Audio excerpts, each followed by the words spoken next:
Sebi unveils norms for fund houses to float passive ETFs and index funds. Capital markets regulator Sebi on Monday allowed mutual funds to launch passively managed equity-linked savings schemes, ELSS. However, the regulator said that mutual funds could have either an actively managed ELSS scheme or a passively managed one, but not in both categories.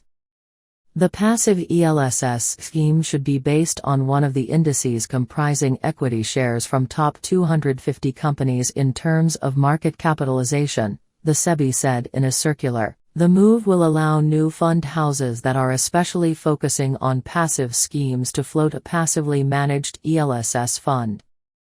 Besides, Sebi has put in place a framework for managing passive funds, exchange-traded funds, ETFs, and index funds, amid growing popularity of such funds as an investment product for retail investors.